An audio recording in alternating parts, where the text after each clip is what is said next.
ورجعنا لكم تاني وهنتكلم بقى عن الحاجات اللي المفروض نجيبها لأوضة النوم وأوضة الأطفال. مش عايزين نصعبها على نفسينا، واحدة واحدة بالراحة، والموضوع سهل جدا وهو مش عايز البهرجة اللي احنا بنشوفها أو بنسمع عنها دي، وملناش دعوة بحد يا جماعة. احنا ملناش دعوة بحد، احنا نجيب اللي احنا شايفينه صح واللي شايفينه مناسب. الصح بيقول ان احنا ما نملاش الحاجة عند العروسة ويكون كتيرة لدرجة ان هي ما تستخدمهمش مثلا ل20 سنة قدام، او ان هي متبقاش عارفة تعمل بيهم ايه من كتر ما هي موجودين فوق الدولاب وتحت السرير ده ملوش اي تلاتة، او تفتح الدولاب تلاقي الدنيا وقعت فوق دماغها. فده يعني احنا في غنى عنه، احنا ممكن نجيب حاجات غالية وتكون قليلة ودي اللي تعيش معانا. اول حاجه في اوضه النوم هو اللحاف الفايبر. بنجيب لحاف فايبر يكون كويس ويكون غالي وتمنه فيه، علشان ده اللي بيستمر معانا. احنا قليل قوي لما بنستخدم البطاطين، فهنجيب لحاف فايبر يكون كبير للسرير الكبير. هنجيب بطانيتين، احنا مش محتاجين اكتر من 2 يا جماعه، وانا كل ده بتكلم على اوضه النوم. في اوضه الاطفال هنجيب لها برضو بطاطين، فاحنا هنجيب بطانيتين بس لاوضه النوم. هنجيب كوفرتة بقى كبيرة للسرير الكبير، ودلوقتي طالع اللي هي من خدودية وبتاع وشكله تركي كده ولطيف وجميل. فهنجيب كوفرتة واحدة للسرير الكبير. مفرش ستان تركي، ده اللي احنا بنحطه اول يوم للعروسة، اللي هو يوم الدخلة ده، وبيبقى لطيف كده وجميل. زمان بقى كان اللي هو ابو ترتر بقى، ابو ورد ده. دلوقتي لا، بقت حاجات سيمبل كده خالص. بيقولوا عليه المفرش السوري والمفرش التركي، يعني على حسب. هنجيب من 6 ل12 طقم ملايات سادة، ومن 6 ل12 طقم ملايات اللي هي المنقوشة اللي هي المفارش دي. أنا بقول من 6 ل12 ليه؟ على حسب مقدرتك. عايزة تجيبي 6 منقوشين و6 سادة براحتك وزي الفل. عايزة تجيبي 8 و8 براحتك. عايزة تجيبي ال12 وال12 برضو براحتك، على حسب مقدرتنا يا جماعة. احنا طالما جايبين حاجة غالية وتمام، بتبقى بتأدي الغرض وبتعيش معانا. وهنجيب دفايتين للسرير الكبير. هنجيب كمان المفرش بتاع المرتبة، ما ننساهوش يا جماعة، عشان ده اللي بيحافظ على ان الملاية تفضل ثابتة على المرتبة، لان دي كارثة في حد ذاتها. طيب احنا كده خلصنا اوضة النوم. نروح بقى اوضة الاطفال. هنجيب طقم البطاطين بتاع اوضة الاطفال. بصوا يا جماعة بقى، الطقم البطاطين بتاع الاطفال ده انا بالنسبه لي هو مش عملي، لان البطاطين بتبقى خفيفه جدا. فاحنا ممكن نستبدله ونجيب بطانيتين للسريرين، يعني بطانيه هنا وبطانيه هنا، لان البطانيتين اللي بيجوا مع بعض بتوع اوضه الاطفال بيبقوا ضعاف جدا وخفاف جدا، يعني ما بيغطوش من الاخر كده.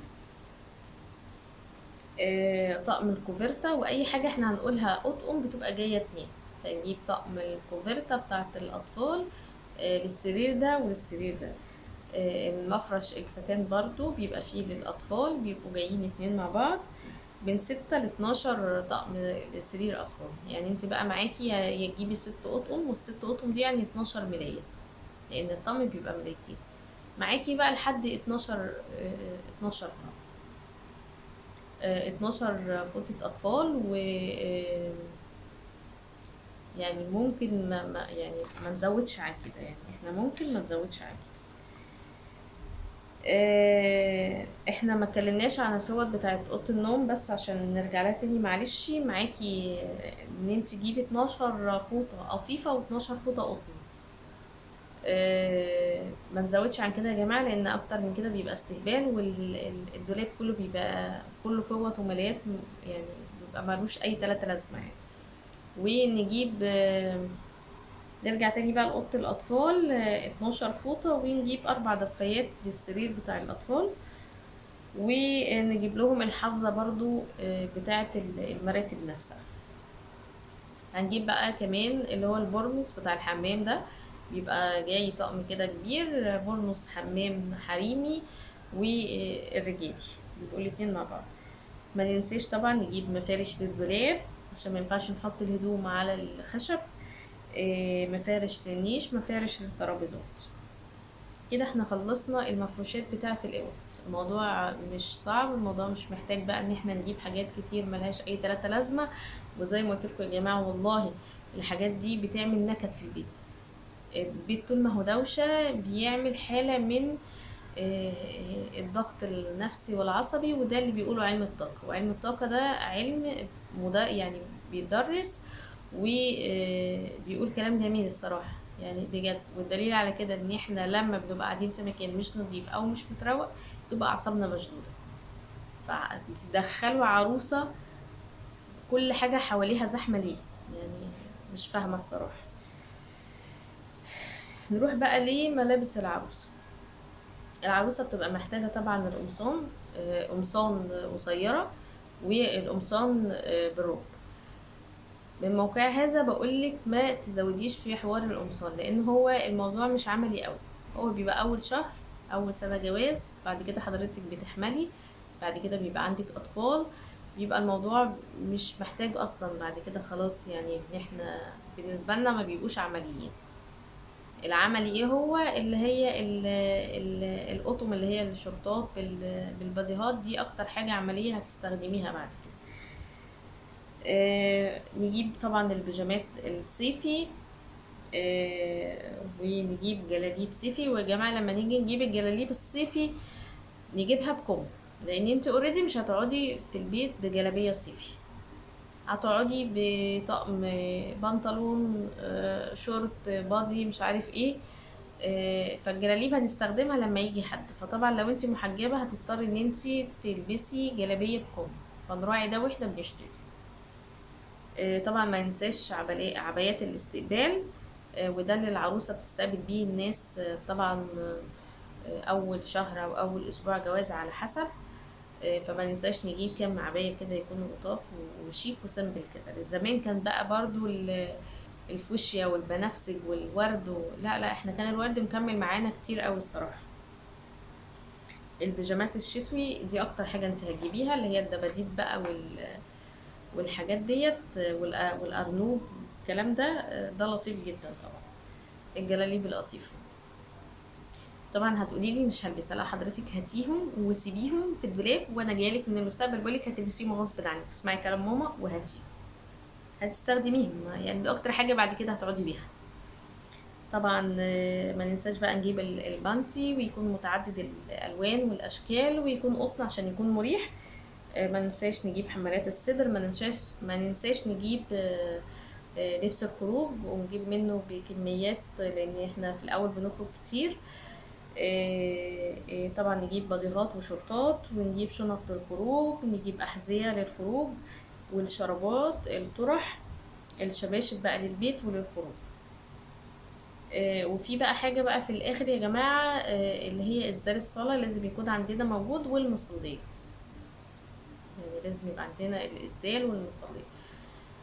في حاجة بقى كمان، انت لازم تجيبي اللبس بتاعك مقاس كبير شوية او شويتين. يعني جوي بقى ان انا اجيبه على قدي ده والكلام ده، وانا جايلك من المستقبل وبقولك اسمعي كلام ماما. لان انت حجمك هيتحول من السمول والميديم لاكس لارج و2 اكس، وممكن توصل ل3 اكس. فهتضطري توزعي كل اللبس ده صدقيني. يعني انا كنت من المحسوكين اللي هما بتوع ايه، لا يعني انا مش هتخن، يعني انا هفضل على قد اللبس ده وصدقوني يعني هما شهرين 3 وكنت مغيرة اللبس كله.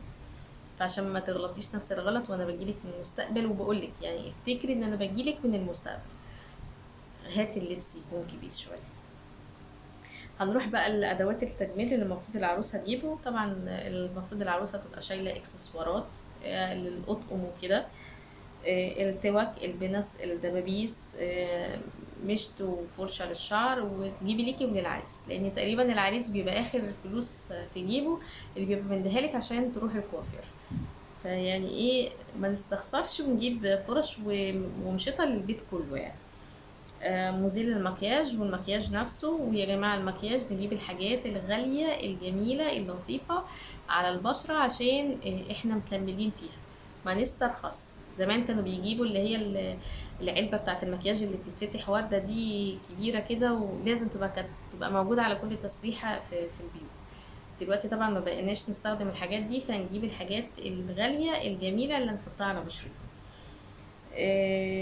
بيبي ليس، لازم يبقى عندنا بيبي ليس، او اللي هي الفرشة بتاعة الشعر اللي هي برضو اللي هي بالاستشوار دي، هتسهل علينا حاجات كتير جدا. آه، مزيل مكياج طبعا، علشان لما نيجي نحط المكياج قبل ما ننام لازم نشيله. المانيكير، مزيل المانيكير، وكريمات للايد وللجسم وللقدم. ومن موقع هذا بقولك ان انت اول ما تخلصي كريمات هتستخدمي الفازلين من فوق لتحت.